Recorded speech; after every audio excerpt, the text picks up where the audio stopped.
সাইফ আলী খানকে ছুরিকাঘাত, মোদিকে এক হাত নিলেন কেজরিওয়াল। সাইফ আলী খানকে নিজ বাড়িতে ছুরিকাঘাতের ঘটনায় নরেন্দ্র মোদী নেতৃত্বাধীন বিজেপি সরকারকে কড়া ভাষায় সমালোচনা করেছেন দিল্লির সাবেক মুখ্যমন্ত্রী এবং আম আদমি পার্টির প্রধান অরবিন্দ কেজরিওয়াল। বৃহস্পতিবার এক ভাষণে এ ঘটনায় ক্ষোভ প্রকাশ করেন তিনি। এ খবর জানিয়েছেন ইন্ডিয়া টুডে। গুজরাটের সবরমতী জেলে বন্দি গ্যাংস্টার লরেন্স বিষ্ণোয়ের কথা উল্লেখ করে কেজরিওয়াল বলেন, গুজরাটের জেলে বসে থাকা একজন গ্যাংস্টার নির্ভয়ে কাজ করছে, এমনকি মনে হচ্ছে তাকে সুরক্ষিত রাখা হচ্ছে।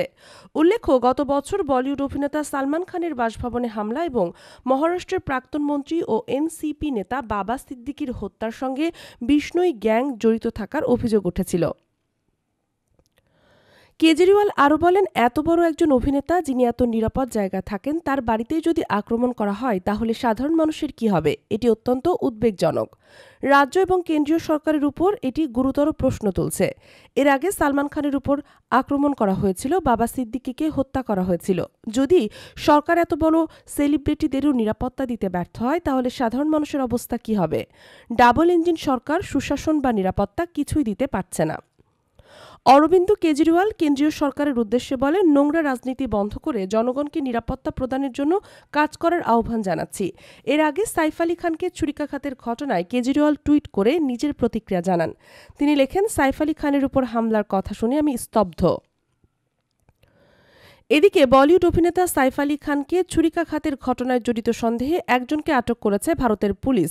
তবে সে সাইফকে ছুরিকাঘাত করেছে কিনা বা সিসি ক্যামেরায় ফুটেজে দেখা ব্যক্তি ও ওই সন্দেহভাজন এক ব্যক্তি কি একই, তা এখনও নিশ্চিত হওয়া যায়নি। ভারতীয় সংবাদ মাধ্যম জানায়, মুম্বাইয়ের বান্দ্রায় সাইফ আলী খানের বাড়িতে ছুরিকাঘাতের ঘটনার একদিন পর সন্দেহভাজন এক ব্যক্তিকে হেফাজতে নেয় পুলিশ। প্রযুক্তিগত তথ্য এবং মাঠ পর্যায়ে তথ্য সংগ্রহের পর ওই ব্যক্তিকে আটক করা হয়। শুক্রবার সকালে প্রকাশিত ভিডিওতে দেখা যায় ওই ব্যক্তিকে বান্দ্রা থানায় নিয়ে আসা হচ্ছে। তাকে খুবই বিধ্বস্ত অবস্থায় দেখা গেছে। তার পরিচয় সম্পর্কে বিস্তারিত কিছু জানা যায়নি। তবে ছুরিকাঘাত সংক্রান্ত এই মামলায় এ প্রতিবেদন লেখা পর্যন্ত তাকে গ্রেপ্তার দেখানো হয়নি। দেশ জগৎ ইন্টারন্যাশনাল নিউজ ডেস্ক।